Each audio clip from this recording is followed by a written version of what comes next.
E assim sendo, eu passo agora ao Filipe Macedo o palco para ele partilhar connosco tudo aquilo que descobriram ao longo destes meses. E obrigada, Filipe. Obrigado eu, Manuel, e obrigado pelo convite para estar aqui e partilhar um bocadinho do que nós aprendemos e da informação que recolhemos dentro deste tempo. Acho que como a Manuela já disse, o projeto do CARES, que nasceu em 2017 e cuja missão é sobretudo trazer mais empatia ao mundo do marketing, ou seja, criar mais proximidade entre os marketeers e os seus consumidores e utilizadores, e também agora, como aconteceu durante a pandemia, mais proximidade entre os próprios marketeers, ou seja, conhecendo melhor a realidade do meu colega e às vezes até do meu concorrente. Acaba por ser benéfico para os dois para enfrentar desafios como este. O output do projeto são sobretudo conteúdos e workshops e eventos, que agora são eventos virtuais. Acho que o principal conteúdo que temos feito é o estudo sobre a empatia das marcas, que sai anualmente desde 2017 e o último saiu em novembro do ano passado. E a história foi essa, a partir do momento em que entramos nesta pandemia, achámos que fazia sentido reativar este projeto com novos formatos e novos tipos de conteúdo, e o que começámos logo a fazer foi, e também sobretudo porque o nosso mercado português normalmente fica de fora assim dos grandes estudos e relatórios, e temos que nos sempre guiar com base em estudos de outros países e de outros mercados. Foi um bocadinho tentar perceber o contexto global e como é que isto se aplica à realidade em Portugal. Fizemos esse primeiro webinar sobretudo com essa curadoria, e depois o que começámos a fazer foi roundtables virtuais, ou seja, mesas redondas com diretores de marketing quase semanais, cada uma delas quase com temas distintos, e que fizemos várias em abril, maio e junho. E um bocadinho este relatório que vos vou mostrar agora acaba por ser um bocadinho o resumo tanto do nosso trabalho de investigação e de curadoria, como das dezenas e dezenas de conversas que tivemos com estas pessoas que estão aqui, acho que só para verem que acabam por ser muitos, e o foco acaba por ser um só problema e várias perspectivas sobre esse problema. Em relação também a esta apresentação, ela acaba por ter muito o conteúdo, portanto eu vou apresentá-la assim a um ritmo acelerado, mas de qualquer forma depois a APAN pode-vos enviar a versão de leitura, ou seja, isto é uma versão de apresentação mais reduzida, mas há este relatório numa versão de leitura que depois vos enviamos, caso tenham interesse. Para além deste relatório, que como disse, acaba por ser uma síntese do trabalho feito durante 3 meses, houve também uns briefings semanais que fomos publicando, sobretudo durante o mês de abril e maio, sobre as primeiras roundtables, e que são focados nestas 5 áreas, e que depois também vos passamos acesso. Em relação a esta apresentação, está dividida em quatro grandes blocos. Primeiro, estes 3 blocos que dizem respeito aos 3 momentos, não é? O primeiro momento de quarentena e o primeiro impacto que a pandemia trouxe às marcas. O segundo capítulo, ao bloco da apresentação, tem a ver quase com o momento que atravessamos agora de recuperação, ou seja, de voltar ao ativo, de tentar regressar à normalidade. E o terceiro tem a ver um bocadinho que nova normalidade é que vai ser essa depois no futuro, ou seja, o que é que nos espera um bocadinho mais à frente. E por fim tem só um último capítulo quase de takeaways e de grandes aprendizagens. Começando aqui pelo primeiro bloco, e acho que é aquele também que já mais foi explorado e mais foi falado, mas acho que é importante também, pelo menos, dar o que nós recolhemos e a nossa visão sobre o mesmo. Acho que o primeiro sentimento que foi comum a quase todos os marketeers com que falámos é que se sentiu esta quarentena como um momento de experimentação à escala global. E experimentação em vários pontos de vista. Experimentação do ponto de vista do consumidor, sobretudo, né? Quer seja quem na entrega de comida em casa, no e-commerce, na mudança de hábitos, tudo isso a como a quarentena obrigou, mas também experimentação do ponto de vista do marketing e dos marketeers. Por exemplo, apesar de estarmos a falar no início agora do trabalho remoto e que para alguns de nós até pode parecer, não é uma grande mudança porque estamos numa área onde isso já poderia ser mais ou menos habitual, mas antes deste período mais de 70% dos profissionais em Portugal nunca tinham experimentado teletrabalho. Portanto, mesmo no nível de trabalho, nos processos de trabalho e quase na transformação, foi um momento de experimentação grande. E também do ponto de vista de marketing, táticas de marketing, tudo isso. E obviamente que este momento de experimentação é que acho que acabou por acelerar várias transformações que estavam em curso. Uma delas, obviamente, a mais óbvia foi a do e-commerce. Este gráfico aqui acaba por mostrar um bocadinho o aumento por categoria no e-commerce, mas ainda ontem vi outros dados que diziam basicamente que nos Estados Unidos o e-commerce nestes meses cresceu tanto como nos últimos 10 anos. Ou seja, teve um crescimento, o crescimento que se esperava que fosse em 10 anos aconteceu nestes meses, isto relativo aos Estados Unidos. Mas pronto, que se reflete um bocadinho em todos os países a escalas diferentes. Acho que em conversas que tivemos, várias fontes confirmam um bocadinho esta realidade em Portugal. Segundo a CIBS, que é responsável pelos pagamentos bancários, eles confirmaram primeiro que houve uma queda de mais de 50% em compras físicas e nos levantamentos de dinheiro durante a quarentena, sobretudo nos setores do vestuário, da roupa, do turismo e da mobilidade, que tiveram quebras na ordem de 80% a 90%, e que as vendas online também aumentaram, também na ordem dos 50%, sobretudo, obviamente, nos bens essenciais e na eletrónica, também muito associado ao trabalho remoto. Obviamente, comecei até pelo gráfico que a procura por bens não essenciais diminuiu, ou seja, tudo o que é moda, acessórios, tudo isso diminuiu, ou seja, não aumentou como era suposto. E acho que aqui o principal a reter é que é o facto do e-commerce ter entrado nas massas, ou seja, quem nunca tinha feito uma compra online foi quase forçado a aprendê-lo durante a quarentena. E obviamente depois de ultrapassar esta barreira inicial é muito mais provável que estes recém-chegados ao comércio eletrónico passem a considerar as compras online no futuro e que a transição seja mais rápida. Acho que um dos desafios, falámos também com a Mo, a loja de roupa, que teve um aumento, ao contrário da indústria da moda, eles tiveram um aumento muito grande, talvez também por venderem o tipo de roupa de básicos que fazia sentido para a quarentena, também por terem sido os primeiros a disponibilizar máscaras e tiveram um crescimento muito grande de vendas. E agora o desafio que enfrentam é um bocadinho como é que retém, não é? Como é que retém estas pessoas que compraram online por obrigação, porque não tinham as lojas abertas, mas como é que agora retém estas pessoas que experimentaram pela primeira vez? Acho que é o desafio ao e-commerce em Portugal agora. De qualquer forma, o e-commerce em Portugal também acho que em termos de números continua a ser, e taxas de adesão continua a ser relativamente baixo em relação à Europa, e podia-se pensar até que este período ajudou quase a diminuir esse gap, mas na verdade é que os outros países também cresceram quase ao mesmo ritmo, portanto a diferença mantém-se, estamos todos mais altos.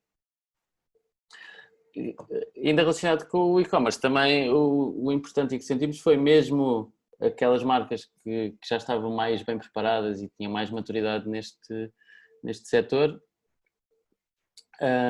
enfrentaram muitos desafios na mesma, e que não estavam preparadas obviamente para um aumento tão grande na procura. Acho que no caso do retalho e do comércio, por exemplo, o grupo Auchan acho que chegou a registrar 70 mil acessos simultâneos no site, ou seja, 70 mil pessoas ao mesmo tempo a tentar comprar na mesma altura, o que resultou numa fila de espera quase online para fazer as compras.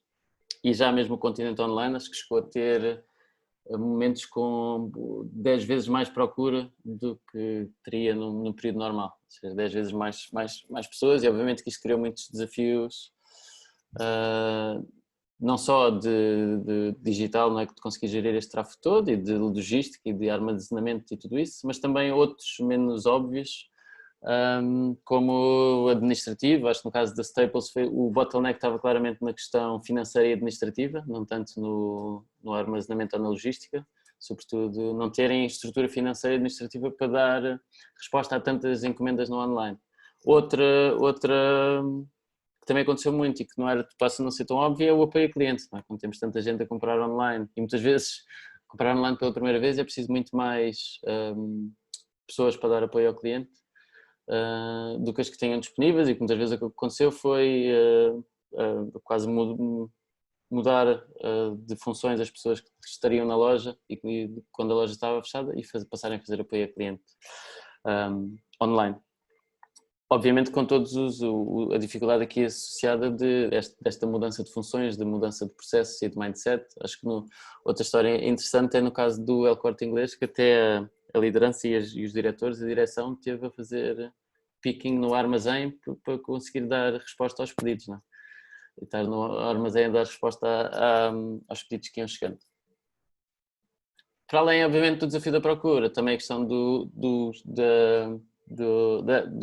da aceleração da introdução destes novos métodos de pagamento, o medo do contágio do vírus, não é? Através do toque nos dinheiros e teclados acelerou este uso de pagamentos mobile e contactless, e até naqueles segmentos que seriam tradicionalmente mais resistentes a este tipo de mudanças. Por exemplo, o MBWay, também com quem falamos, tem já mais de 2 milhões e meio de clientes, o que significa que já está a entrar naqueles utilizadores não nativos do digital e que provavelmente só daqui a uns tempos é que iriam começar a utilizar. Mais uma vez, acho que depois de ultrapassar esta barreira inicial é provável que estes exemplos se tornem numa prática mais comum. Por outro lado, acho que também continua a haver um trabalho pedagógico muito grande a fazer, tanto nos pagamentos como no e-commerce, para que, lá está, que se massifique e enraize estes novos comportamentos e não tenha sido só durante o período da quarentena. E outro tema também acaba por ser quase a questão do aumento das fraudes e dessa tentativa de abusos, tanto no componente de e-commerce, como também nos pagamentos e no MBWay, que aumentou também bastante. Um lado mau desse aumento. Uma das roundtables que fizemos foi só sobre quase o setor da restauração, e obviamente falando aqui de digitalização e de e-commerce e disso tudo, e aplicando à questão da restauração. É obviamente uma opção, mas que não é uma opção que seja válida para todas. Há muitas marcas que não estão montadas nem preparadas para funcionar com delivery ou takeaway, seja porque são restaurantes de produtos frescos ou porque a sua diferenciação está mais assente no serviço, e se for no takeaway acabam por perder isso. Interessante também aqui relacionado à alimentação é perceber que obviamente que os portugueses recuperaram o hábito e o gosto por cozinhar, e que, segundo a McKinsey, quase 100% ou 94% de nós espera manter ou aumentar esse número de vezes que cozinhamos em casa. E acho que os dados recentes também provam um bocadinho isso, porque quase o regresso aos restaurantes tem sido muito, muito lento. Por fim, só para fechar também um bocadinho aqui este primeiro tema da quarentena, e olhando um bocadinho para o nosso lado enquanto marketeers e o que os marketeers sentiram, acho que foi, tentando resumir numa frase, acho que foi mesmo até as grandes empresas ou empresas mais tradicionais e conservadoras tiveram que agir como uma startup, e aqui o que quer dizer com startup acaba por ser o mindset de experimentação, de agilidade e a rapidez com que tem que tomar decisões. E acho que os líderes de marketing acabaram por ter, em muito pouco tempo, repensar produtos e serviços para responder a estas novas necessidades do consumidor, reorganizar equipas, perceber um bocadinho o que é que estava a mudar, o que é que não estava a mudar, isto tudo num contexto de trabalho diferente que é remoto. E pronto, este quadro que fizemos acaba por refletir um bocadinho aquilo que foram as principais mudanças que sentimos do ponto de vista de quem trabalha do lado de marketing. Este também acaba por ser um tema interessante, quase da perspectiva da comunicação, que a resposta das marcas acabou por ser, obviamente, quase parar todas as campanhas comerciais ou de aquisição de novos clientes que tinham a correr. e isto foi transversal a todos os setores, e que muitas delas tentaram na mesma manter a marca ativa de alguma forma, e por isso é que surgiram muitos anúncios quase neste formato de manifesto e de estamos todos juntos nisto, com essa mensagem. Acho que aqui a grande diferença foi sobretudo as marcas que conseguiram quase agir em função do seu propósito ou do seu posicionamento, e daquelas que só falaram sobre isso, ou seja, e este vídeo que está aqui a passar acaba por ser uma montagem de anúncios americanos, quase uma montagem de vários anúncios de marcas diferentes, mas que editados de uma forma em que parecem só um, ou seja, são quase indiferenciáveis uns dos outros, com o mesmo tipo de música, com um piano que não estão a ouvir, mas quase sempre com o mesmo tom, a mesma mensagem, quase só muda logo no final. Que acabou por ser uma tendência que aconteceu cá em Portugal também. A questão é que normalmente quando são acompanhados de atitudes ou de ações em função disso, têm muito mais resultados. E há aqui estudos depois no estudo que podem ler também, quase estudos que fizeram junto do consumidor para perceber qual era o impacto e a opinião dos consumidores sobre quem estava a comunicar durante a pandemia, e acho que uma das grandes conclusões foi essa, que para já que estavam a comunicar demais e que estavam a dizer de menos, que a mensagem era sempre muito parecida e que não tinha muito impacto. Pronto, isto conclui um bocadinho o primeiro bloco. Como disse, é uma passagem muito superficial sobre aquilo que foram as principais conclusões sobre aquele período. Depois no documento tem mais detalhes sobre cada um destes pontos e inclusive separados por indústria e por setor. Saltando um bocadinho para o momento que atravessamos agora e do que aprendemos sobre este momento. Um pensamento e uma ideia interessante que ouvimos mais que uma vez é que o período que atravessamos às vezes se assemelha mais quase a um período de guerra do que propriamente de recessão económica. Ou seja, isto de guerra porquê? Porque existem algumas restrições no nível do que é que as marcas podem fazer, no nível da oferta, e existem também quase exigências morais e éticas mais elevadas para as marcas.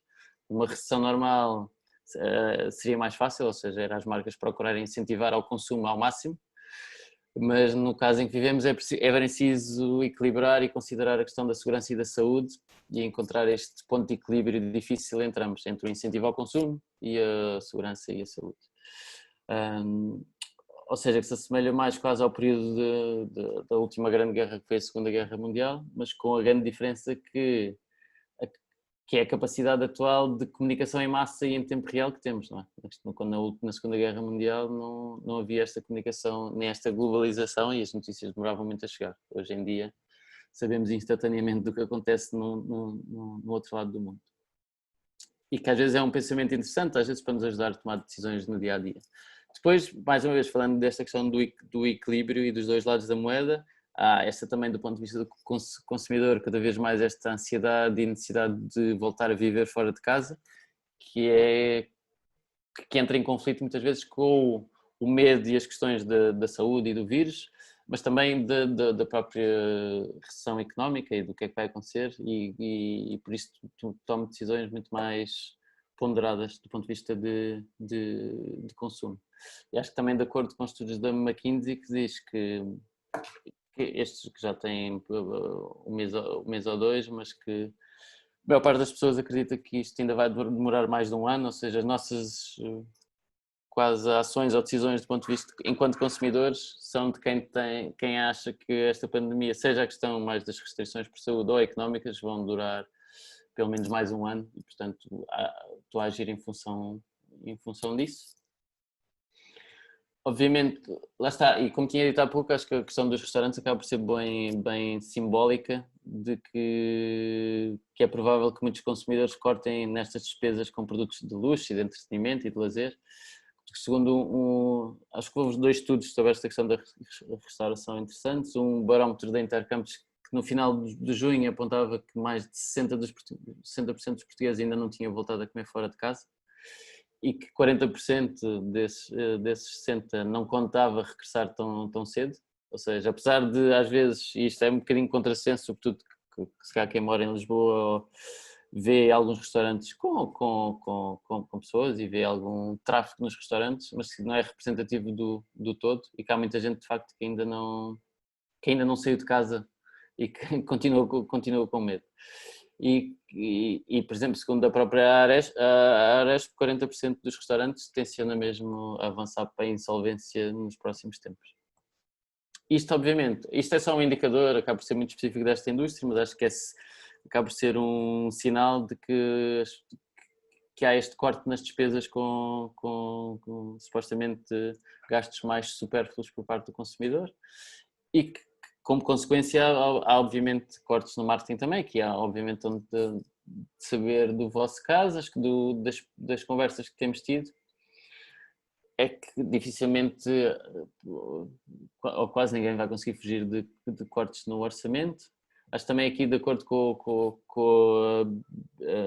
a BDO, os números de investimento em mídia no primeiro semestre, ou seja, de janeiro a junho, caíram 25% face ao ano anterior, ou seja, gastou-se menos 25% em mídia. Obviamente em meios que estão a ser muito pouco utilizados, como o cinema ou o outdoor durante a quarentena, mas mesmo o digital, que supostamente durante uma pandemia, uma quarentena, devia ser mais utilizado, caiu 19% relativamente ao ano passado, portanto indica mesmo que houve uma queda no investimento e no mercado. Segundo outras análises que nós vimos, não relativas a Portugal, mas ao mercado publicitário como um todo, parecem indicar, pelo menos até agora, que o impacto e a redução no investimento publicitário vai ser menor do que foi na crise de 2009. Mas acho que também é muito cedo para tentar tirar essas conclusões. Aqui, normalmente, também aquilo que gostamos de reforçar é que o que os dados de recessões anteriores e de momentos semelhantes a estes no passado nos dizem é que reduzirem demasia os gastos de marketing pode pôr seriamente em risco a recuperação após uma crise, ou seja, nós cortarmos demais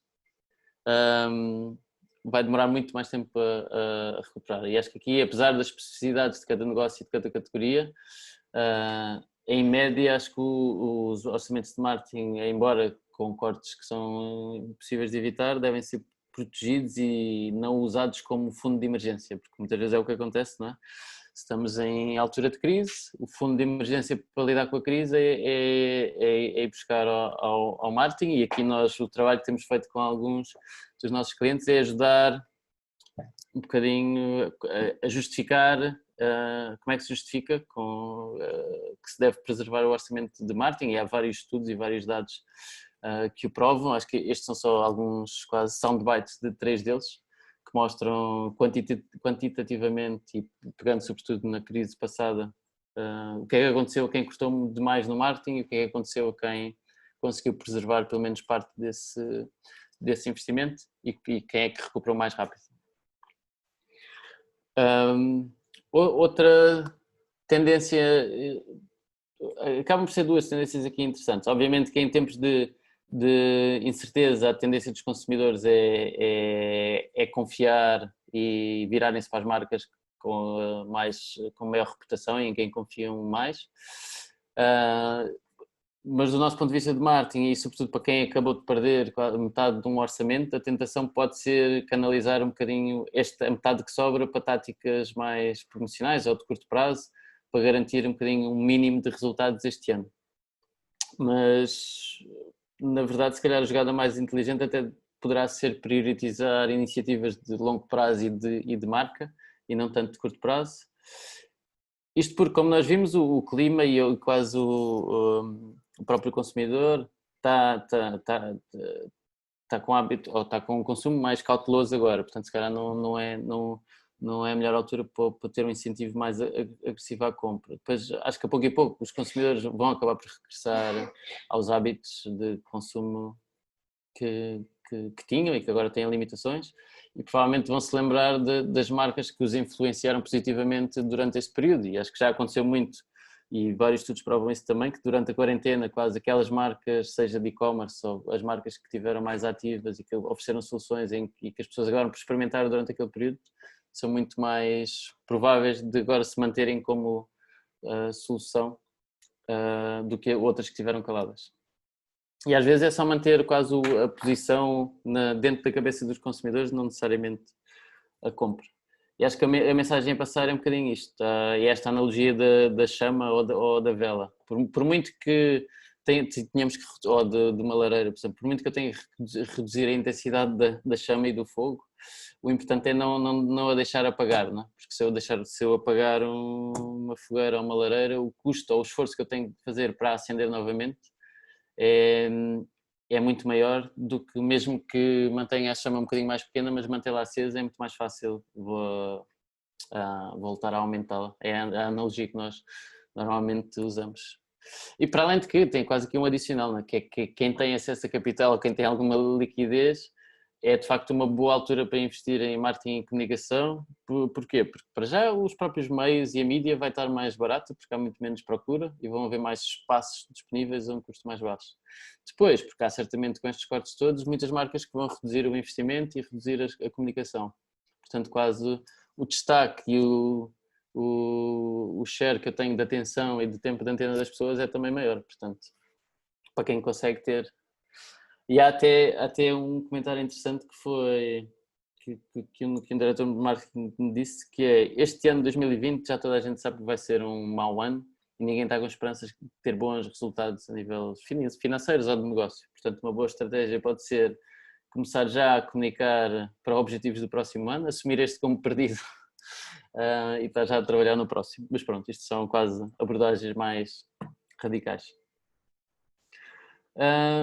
Interessante também um bocadinho as mudanças que têm sentido e as afinações e as evoluções e transformações que têm sentido ao nível do serviço e do preço, e acho que se tem visto várias inovações. Obviamente durante a quarentena fomos obrigados a mudar o produto, a mudar o serviço, a mudar a dinâmica das lojas, mas algumas destas inovações, obviamente, e mudanças têm que se manter por questões de higiene e segurança, mas algumas delas até estão a manter. Aqui no caso dos hotéis e do turismo, e foi também um insight interessante, é que para a maior parte das pessoas a flexibilidade é mais importante que o preço, ou seja, a flexibilidade aqui em relação à compra, ou seja, quando eu vou comprar um quarto de hotel, eu prefiro pagar mais e ter a hipótese quase de cancelar à última da hora, do que as pessoas do que escolher o preço mais baixo, mas não ter a hipótese de cancelar. Portanto, as pessoas não se importam de pagar um pouco mais, desde que depois consigam ter essa flexibilidade de decidir em cima da hora, e lá está, é a forma de lidar com a incerteza.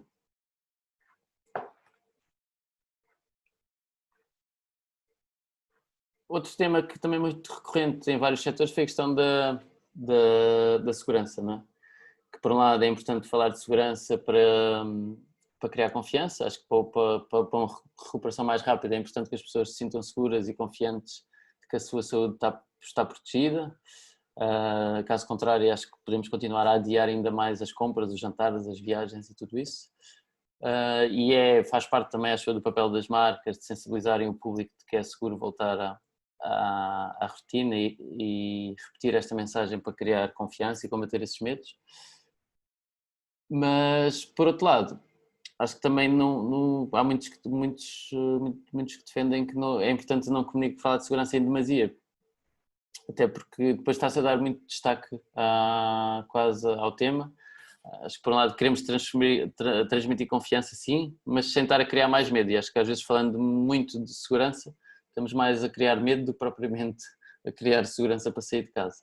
E acho que aqui é arranjar formas de transmitir segurança de forma mais implícita do que propriamente explícita. Acho que aqui o próprio selo que o Turismo de Portugal criou do Clean and Safe é uma forma de fazer isto, ou seja, tem lá o selo, eu tenho esse, independentemente de funcionar ou não, tem a garantia de segurança, sem ter que falar muito sobre o tema e sobre o que é que estou a fazer, o que é que não estou a fazer, os processos. E acaba por ser uma forma, porque quem viaja, quem vai jantar fora ou quem vai comprar alguma coisa está sobretudo à procura de escapar um bocadinho da rotina e de deixar de pensar quase na pandemia, nem que seja por uns minutos, e às vezes estar a puxar o tema da segurança é um bocadinho contraproducente neste sentido. E pronto, acho que também o otimismo das marcas e da comunicação das marcas vai ser chave para reduzir o impacto económico desta pandemia e acelerar a recuperação, obviamente sempre contrabalançado com a responsabilidade. O otimismo com a responsabilidade acho que acaba por ser a mensagem. Aqui, mais uma vez, em relação a este período que vemos agora e mais com alguns relativo a comportamentos do consumidor,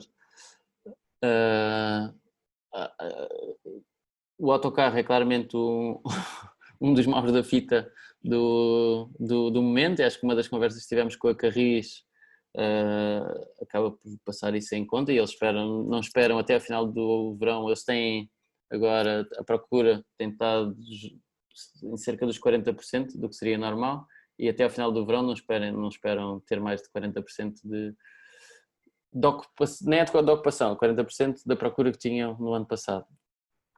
E um estudo de outra empresa de mobilidade lá fora também mostrou que a longo prazo é provável que o número total de passageiros em transportes públicos urbanos possa diminuir 20%, ou seja, mesmo que a pandemia acabe, há sempre algum medo que vai ficar, sobretudo destes espaços de transportes públicos, e que esse estudo previu que pode chegar a 20% dessa diminuição a longo prazo mesmo. Depois, obviamente, houve um aumento dos transportes individuais, uma maior procura por carros, sobretudo carros de segunda mão. Mesmo a questão das bicicletas também houve um aumento, tanto na compra de bicicletas cuja venda disparou e que a pandemia colocou os estoques em ruptura, mas mesmo no bike sharing, e a EML partilhou que nas bicicletas giras, bicicletas partilhadas de Lisboa, que recuperaram rapidamente a taxa de utilização e os números pré-Covid.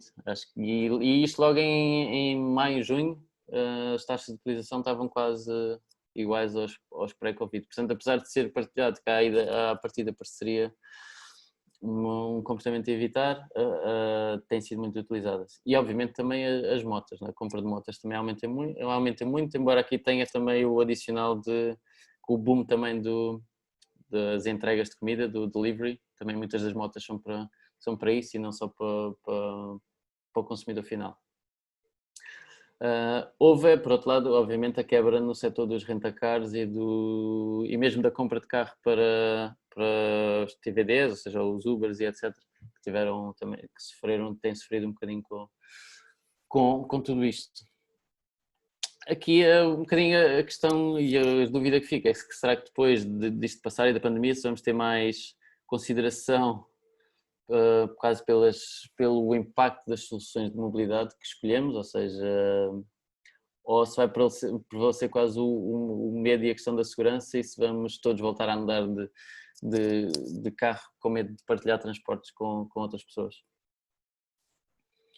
Ainda relacionado com a questão da mobilidade, mas aqui juntando com a questão das viagens, é a tendência que temos visto agora, não é? Obviamente que as pessoas estão a trocar um bocadinho as viagens de avião e outros tipos de viagens por viagens de carro. Houve também um boom grande quase nas autocaravanas e quase nesse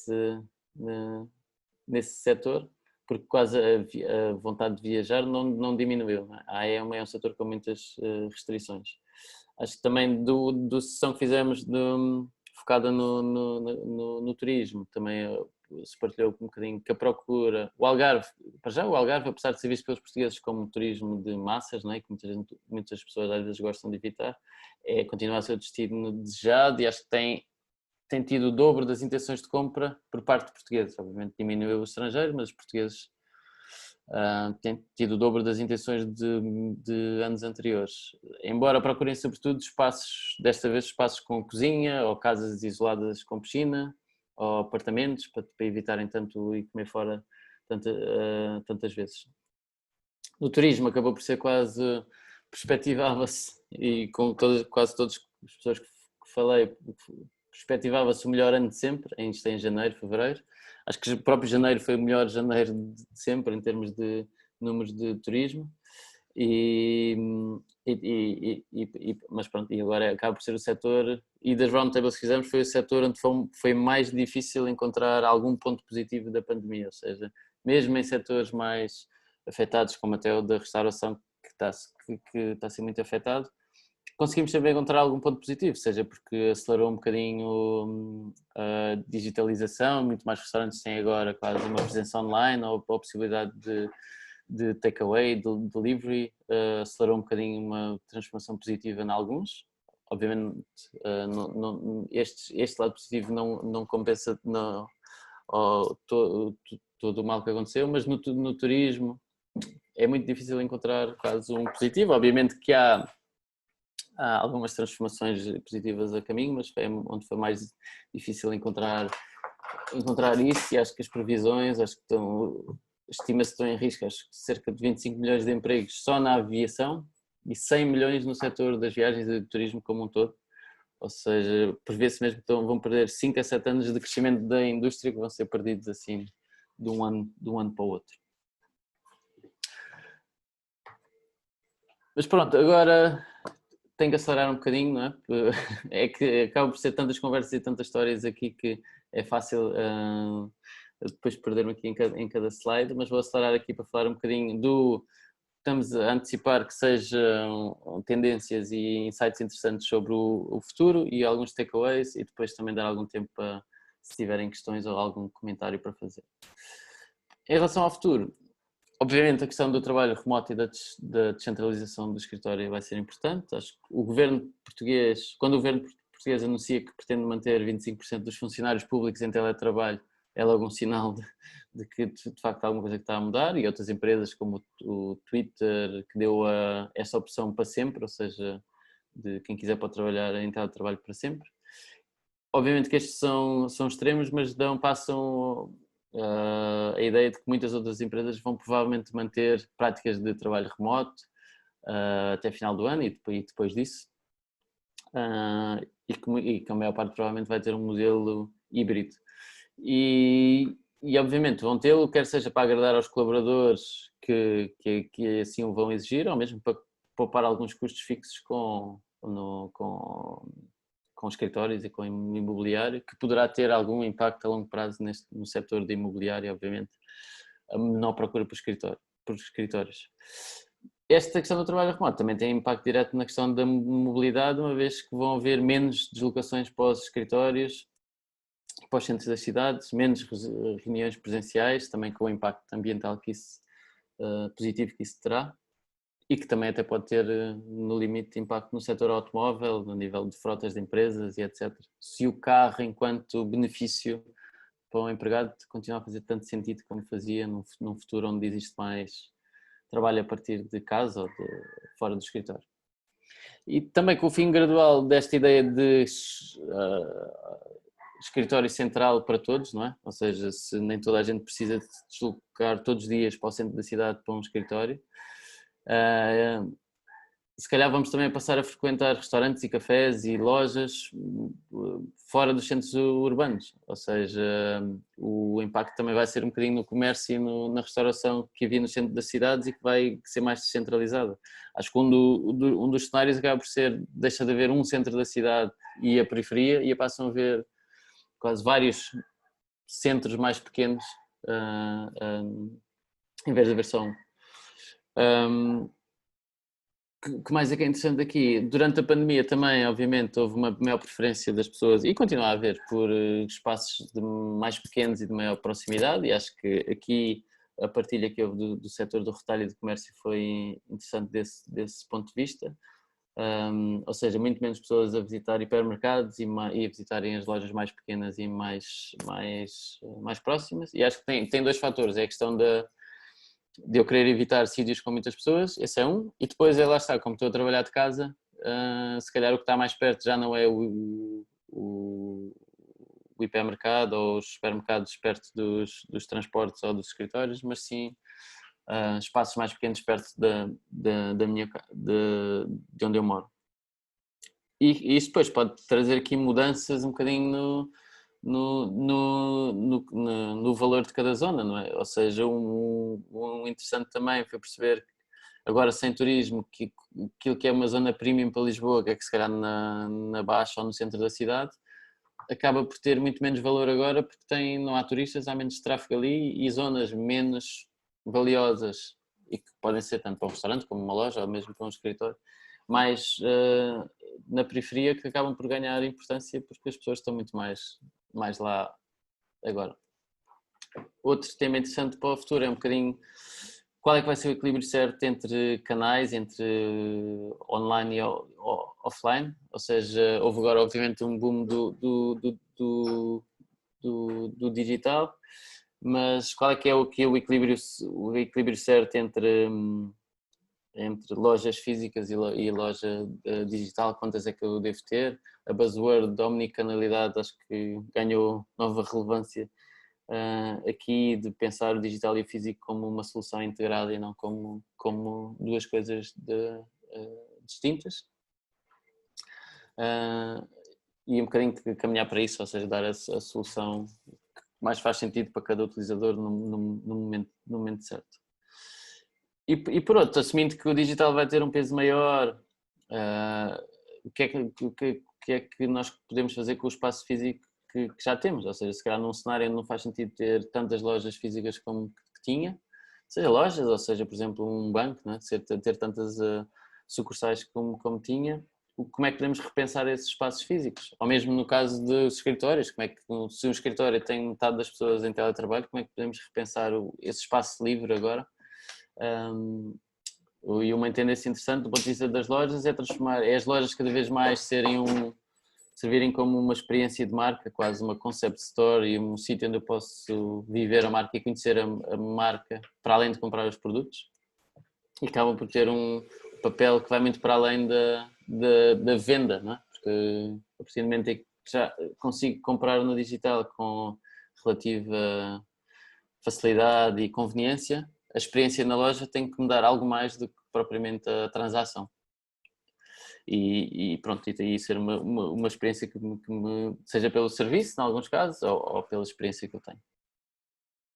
No próprio setor da restauração também deu asa aqui a alguns quase novos formatos e novos conceitos, isto pelo crescimento do delivery, né?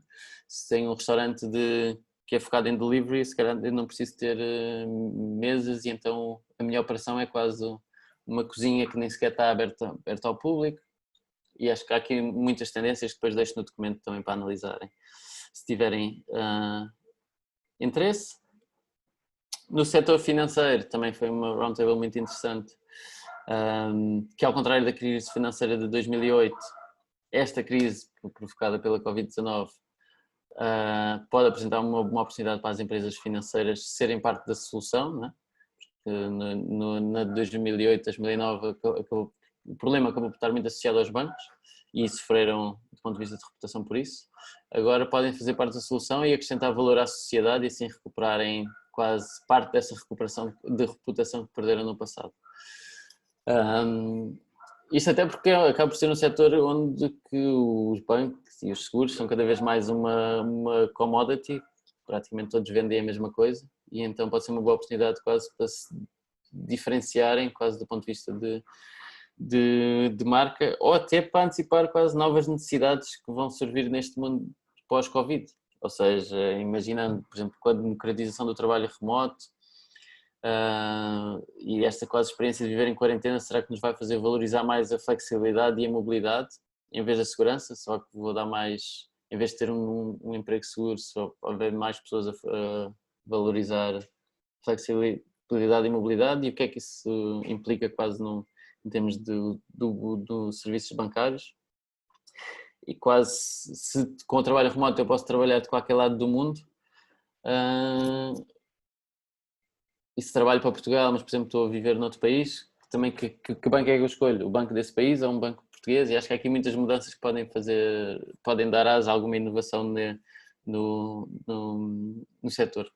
Acho que este próprio momento nos está a fazer repensar um bocadinho a relação tempo-dinheiro, não é? Se calhar e quase até criar novos modelos de compensação das marcas, novos modelos de trabalho, e que sentir às vezes prefiro ter menos salário e mais tempo do que outras coisas, e como é que o próprio banco e os serviços financeiros entram aqui.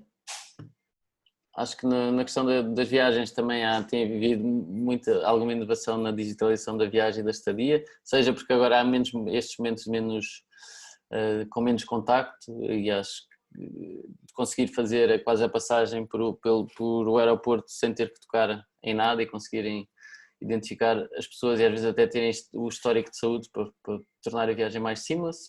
Quase do ponto de vista do hotel também teve que haver uma mudança grande no serviço e repensar um bocadinho a experiência dos check-in, a experiência do room service, das limpezas, tudo isto, que às vezes são obrigadas pela questão da saúde, mas que acabaram por dar asa a alguma inovação e trazer alguma automação e digital para o próprio processo.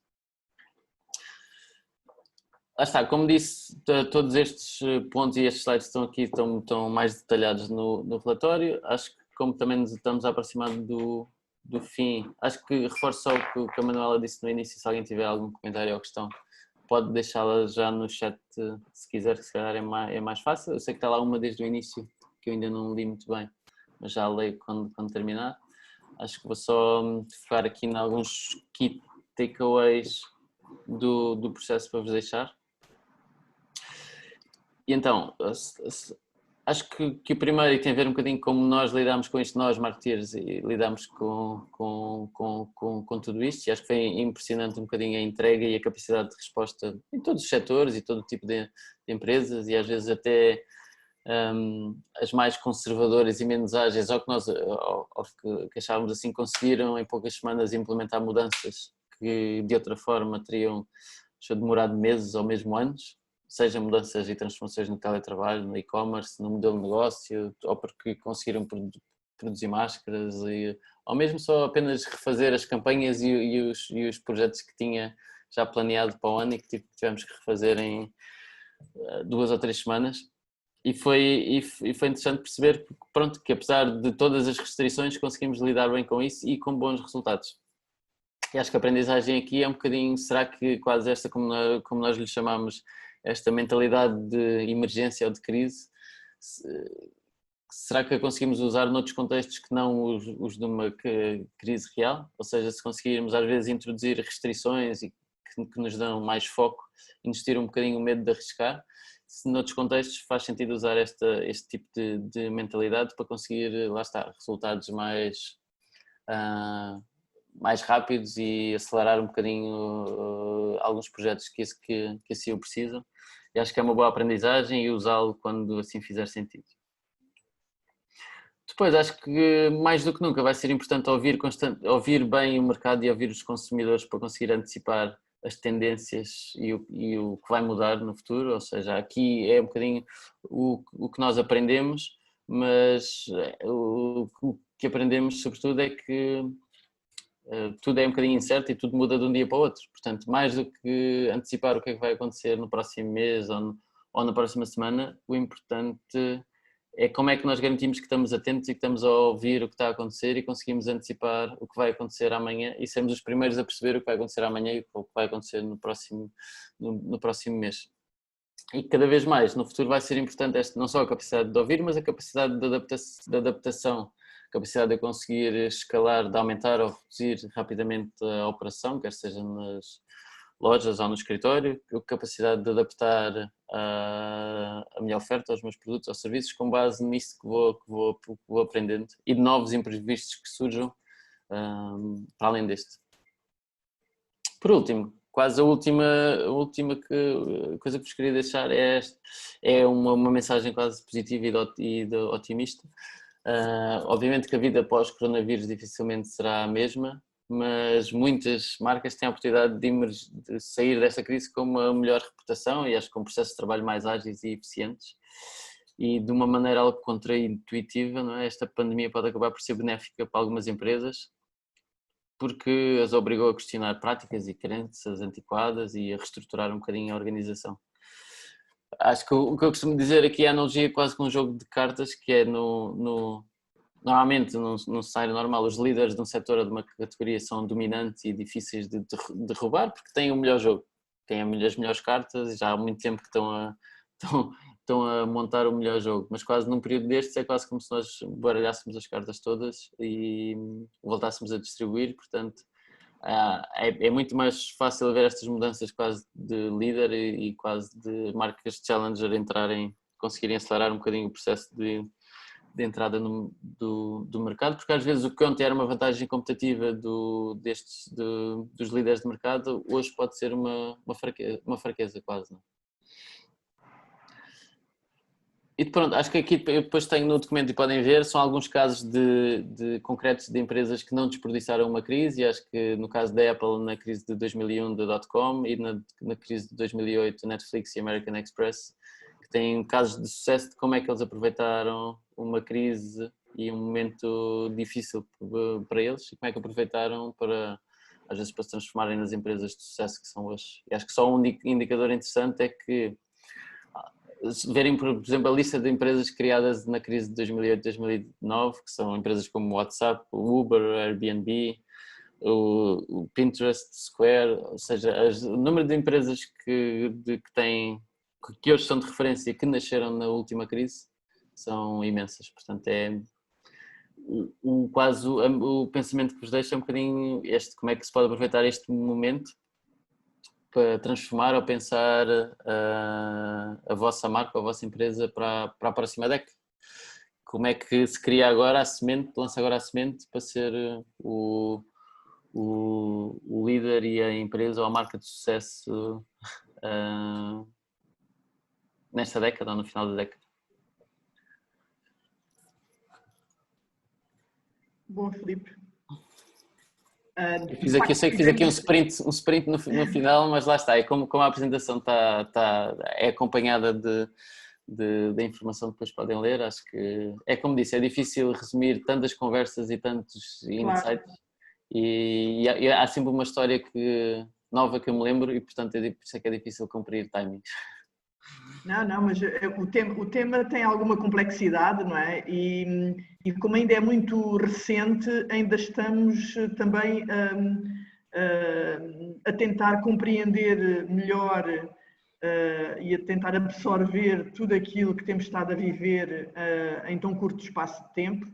E, portanto, é muito natural essa dificuldade em conseguir sistematizar aqui num período de uma hora tanta informação, porque vocês, na verdade, recolheram muita informação, não só através dos estudos que fizeram, mas essencialmente depois trataram essa informação com discussões setoriais, não é? E, portanto, quase que têm informação suficiente para debater o tema ao nível de cada um dos setores. E, portanto, há coisas, obviamente, que se entrecruzam, outras que são específicas, mas eu acho que fizeste aqui um belíssimo resumo de tudo o que têm investido na procura de conhecer melhor este período que estamos a viver e, como dizes muito bem, se vai manter em grande parte para o futuro. Sim. Eu vi aqui uma questão do Pedro Leitão que deixou no chat logo no início. Eu ia exatamente falar sobre isso. Ele tem aqui uma questão que tu abordaste no início da intervenção e que este período reforçou a importância da responsabilidade social corporativa das empresas e das marcas na criação de empatia com os consumidores. É uma pergunta. Os esforços adicionais das marcas neste âmbito e neste período não podem ser vistas como oportunistas?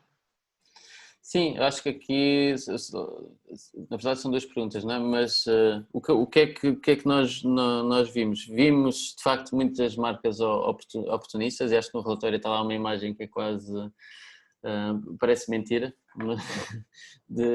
claramente de aproveitar isto pronto, do ponto de vista oportunista.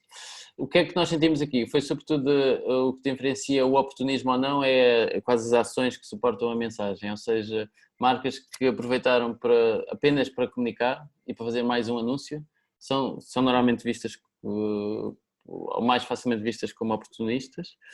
Marcas que têm algum tipo de atitude para suportar a mensagem, menos, embora em alguns casos pode ficar sempre essa ideia de quase de greenwashing, não é? O que é que nós vimos que foi interessante? Foi, por exemplo, casos como a empresa da Louis Vuitton, a LVMH, que foi das primeiras a quase a mudar a linha de produção para fazer o álcool gel. E o interessante na abordagem deles, que aconteceu noutros casos, foi eles fizeram isso e não disseram nada.